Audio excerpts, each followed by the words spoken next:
Moms Conference. A huge thank you to Kelly and everyone that did everything that goes into this event. Just being here with all of you and just the short conversations that we've had at the table just about the different things that our children are doing and achieving. It's just so amazing, and it's so wonderful to just be surrounded by that. So just like Kelly had said, a couple months ago, I had reached out to her and just said, how can I help with the conference, or how can I help with the center, just because I think the work that they do is so important for this community, and it's life-changing, it honestly is. So I reached out to her, and when she asked me to do the welcome tonight, I was so honored. I was so honored, because last year was my first time coming to this conference. So I thought I would tell you guys a little story of kind of how I got here. So my name is Lena. I don't even think I said that.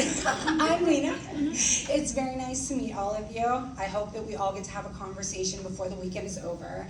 I grew up, I was born and raised in Pittsburgh, Pennsylvania. Grew up here, graduated from North Allegheny High School, went to Pitt. I have an undergrad in communications and politics. I have a master's in public policy. I work for the university. I work with non-traditional students, so adult learners, athletes, veterans, those types of students. I love what I do. I really have a passion for it. I've always had a passion for community engagement and just reaching out and helping. I love to volunteer. I love to give back. That's really my passion. So about 13 years ago, I met my husband. We got married 10 years ago. He is the most supportive, wonderful being on this planet. I am so lucky. He's just wonderful. I cannot say enough wonderful things about this man.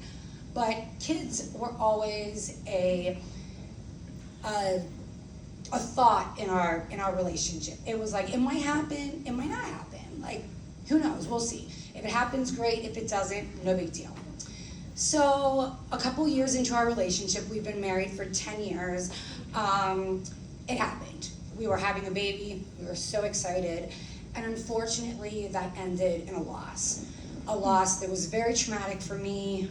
I struggled really terribly with this loss. My husband struggled with the loss. It caused problems in our family. It caused problems with our relationship. It was a really tough time for us. So it was about a 3-year journey until we finally, in the middle of COVID, ended up with our rainbow baby. And I actually drove all the way down to Florida to rescue my grandma, who was assaulting people in nursing homes. And so we drove to go get her and bring her home. And I got home and I was sick and I didn't feel good. And I was like, I have COVID. I've killed my grandma. She's gonna die. Like, this is terrible. Oh my God, like, we're all sick. And then I was like, oh, surprise, you're having a baby. So we were so overjoyed. I cannot even express to you how happy we were, but it was COVID, right? So a lot of stuff was taken from us. We didn't have a normal shower. My friends drove by and waved with masks on and threw presents out the window. And it was just, my mom wasn't able to be in the delivery room. My husband wasn't able to come to all the appointments. It was just, it felt like a robbery. Like, it felt like I've waited so long for this moment, and then it was taken away. But then we got Lincoln, and that didn't matter. He was my baby, he was my world, he was perfect. And for a year, things were magic. Things were magic, they were perfect, and it was everything we had ever dreamed of. And then around 14 months, I started to notice something. I started to notice something was different. I started to notice he was regressing. I started to notice that he wasn't saying dada as much. He wasn't looking at me. He was staring into the corner, and he would just kind of go away. And I would snap, bud, what's going on? And I was like, to my husband, I think something's wrong. I think, something, my mom radar is telling me something's not right. And he's fine, babe, he's fine, calm down. Talking to my mom, same thing. He's honey, he's only 2, like he's not even, like boys talk later, they crawl later, they, you know, all the things that we hear. And I was just like, no, like I know, this is my baby. Like we went through COVID together, we were secluded in a home together, like I know him, something's changing. So we went to his pediatrician appointment for his 14-month appointment, and I brought it up to her. And she said she was actually going to talk to me because of the point scale that he did with the questions that you answered, that she was a little bit concerned. So at that point, she gave me the suggestion, which to this day, I will be thankful for this pediatrician forever. I went to high school with her, I love her dearly, but in that moment, she was like, listen, let's get him on the list to be evaluated, and in 8 months, if he doesn't need it, we'll cancel it. You don't have to go through with it, but let's get him on that list because the wait list is insane.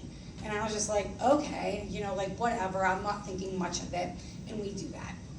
8 months later, we get to the assessment. Lincoln is obviously not progressing. If anything, he's going back even further. So we go forward with the assessment. And my understanding of this assessment was just, we were gonna find out more information. They would send us for more testing if there was something wrong. 20 minutes into the assessment, the neurologist looks at me and says, your son has autism in his future. And my world left. I felt like I died in that room. I'm just being honest. Like I felt like the air was sucked out of the room. I didn't know much about autism. I didn't know much about what I was being told, and I just froze. They handed me Medicaid paperwork to sign, and I couldn't even sign it. I remember it said like, diagnosis, autism spectrum disorder, and I was just like, I can't do this, I can't handle this, I can't be this right now. And my husband signed it, and he handled all of it. And then about 2 minutes later, his hand came over to my leg, and he squeezed my leg, and he said, thank you. And I knew what he meant. I knew exactly what he meant. He meant thank you for making us do this. Thank you for not listening to every person that said that you were crazy, that said that what you saw wasn't real. I knew he didn't need to say anything else. I knew exactly what he meant in that moment. And it calmed me down. It brought me back to the room. It brought me back to where I was in that moment. And we left, and I remember that night calling and screaming at my mom, and screaming and crying, why my baby, why? Like, why is this happening to me? And my husband, he kept it together the whole night. And we went to get takeout that night. And he thought that I couldn't see him. But I will never forget, he walked around the building, and I could still kind of see him from the view, and he collapsed. He collapsed on the ground, and he just started sobbing, because he thought he was out of my view. And at that moment, I realized that he was holding everything together for me. Every moment, every ounce that he had, he was just trying to hold it together for me, because he could see that I was not well in the moment. And I'm not ashamed to say that I took his diagnosis terribly. I went to a very, very, very dark, lonely place. And that's because I have always thrived on community. I've always thrived on community and having a place and having people to talk to, and I didn't have that. Yeah. No one understood what we were going through. No one knew what it was like to have a child that was autistic. No one knew what I was doing, and I want to be very clear, my friends and my family, they are spectacular. They are spectacular, they are wonderful, they are so supportive. But they just didn't get it. And you know, as I'm here, like I'm very involved in our community. I am on a nonprofit board for a 5K that we do to bring money back into our parks. And then we also have a recreation committee that I'm on. All of these things were failing. Everything that I was doing in my life was failing. My relationship was failing. My work was failing. Everything was failing. But you know what wasn't failing? Me being a badass mom. That was not failing. I just went into services. Like, what can I do I'm a control freak. But like, I was like, I need to help him. I need to make all of my life about him. And my family and my friends, they saw me struggling. They saw me struggling so much. And I start getting sent this conference from this person, from this person, from this person. I'm not being funny when I say I was sent this conference last year 7 to 10 times from friends and family that were just like, you need help. Like, you need someone that understands what you're going through. You need someone there to support you. And they just kept on sending it to me. So one night, I will never forget, I was laying in my bed. We had a really tough day. I was so defeated. And I was laying there. And I was just scrolling through Facebook, and an ad for the conference came up. And I was like, you know what? Screw it. Click. And I was like, I'm going to reach out. I reached out to Kelly, and I ended up coming to the conference. Y'all, I was so nervous. I tried on 155 different outfits. I literally was like, what is going to happen? What are these women going to talk about? I mean, I was literally beside myself. Like, I just didn't know what to expect. And I remember the day that I got here, I sat down at the bar, and Marie was at the bar, who worked very closely with the center in the conference last year. And we started having a conversation. She completely broke the ice. And she brought me upstairs, and she introduced me to Jen, and she introduced me to Kelly, and she was introducing me to all these people. And we sat down, and it was this night. It was the welcome night a year ago. And I remember sitting at the table, and everybody was getting up and sharing their stories. And I was like, shit, I'm gonna cry. Like, I can't talk about this. It's gonna be a disaster. And it's coming around the table, and it's coming to me, and I'm like, no, okay. So I get up and word vomit. Like, I mean, word vomit of everything. You did much better than But everybody, I think, Patty, you ran over and gave me a hug. Like, people were screaming, cheering. The bartender brought me a shot of vodka.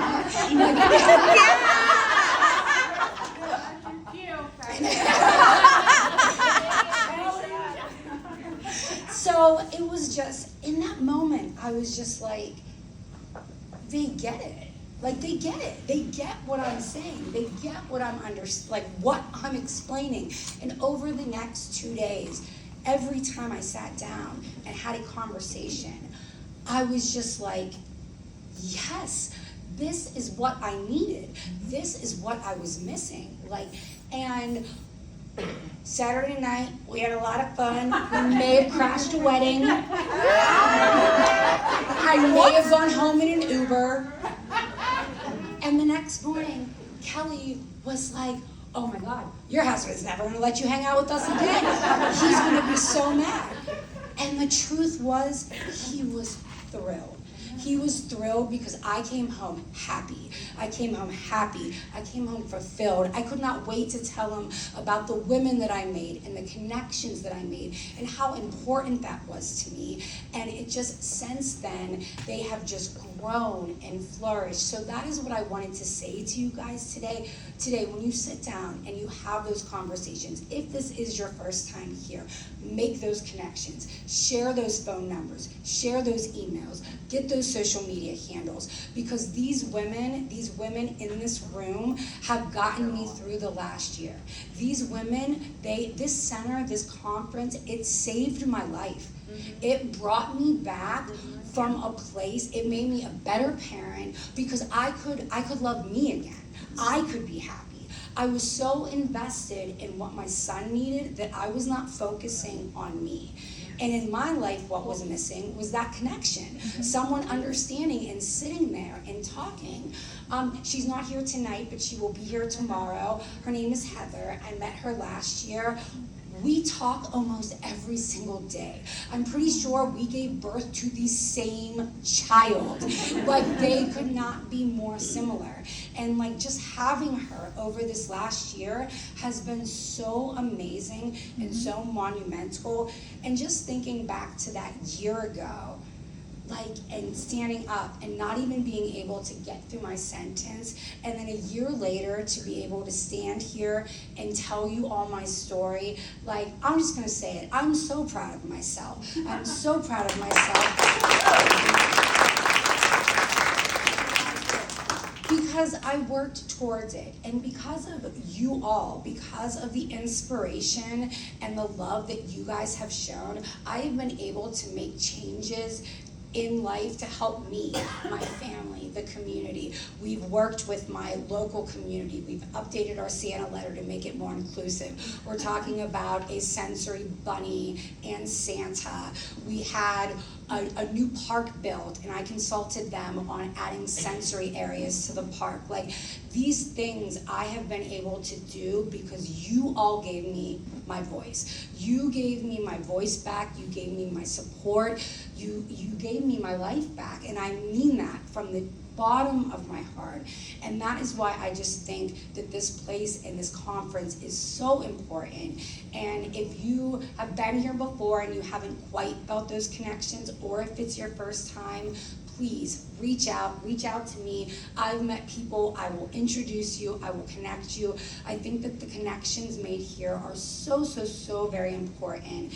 And I just think everything that you guys do is wonderful. You are all badasses. I'm telling you right now, you literally, what you do for your children and what you do for your family is literally incredible. Kelly, I have no words to describe what you mean to me, my family, this community. You are a godsend. Like, God literally took you and brought you down to us and said, I'm going to give this community this wonderful woman that is going to support us. And by her side, she has helped me personally support my children. She saw one sad Facebook post of mine and reached out to me. 24 hours later, I'm talking to a behavioral occupational therapist that's giving me advice on how I make my children's life better. That is what these women do. They don't just give you a heart on Facebook. They don't just say good job. They say, this is how you fix it. Let's do this. Let me help you. Let me be there. And like, it's so incredible if you let that experience in. And I feel like I've talked this whole time about my older son, and I haven't even said that 2 months ago, my younger son, Lucas, was also diagnosed with autism. And once again, the support that I found in this community got me through that. It wasn't easy. I begged God every day for it not to be both of them. I begged God every day, let Lucas not have the challenges that Lincoln had. But when that happened, this time I could get through it. This time I didn't fall apart. This time I got right to getting services and making sure. And I am so damn proud that as of Tuesday, both of my babies before the age of 2 will have full services, and that to me is the biggest accomplishment that I could ever do for them. And I won't stop. I won't stop fighting for them. I won't stop fighting for this community. I won't stop fighting for you guys or your family. So I just want to say thank you for taking the time to listen to me and my story. And I'm just going to do one tiny little shameless plug. Me and my best friend of life are throwing a second chance prom. All benefits are to the Autism Caring Center. We are actually opening it this week, so we will be running a discount for you all. I really hope that you can come. It's going to be a super fun night with everything, dancing, dinner, cheesy farm pictures. Oh my God, who wants a farm picture? Prom picture. I mean, are there Highland cows? I mean, farm picture, prom There for pictures. Highland cows. You can get your farm pictures or your prom pictures at the prom. But we hope that some of you guys can come out and have a wonderful night and just celebrate with us and give back to the center, because it means so much to the community. It means so much to my family. And thank you all for taking the time to listen to me. And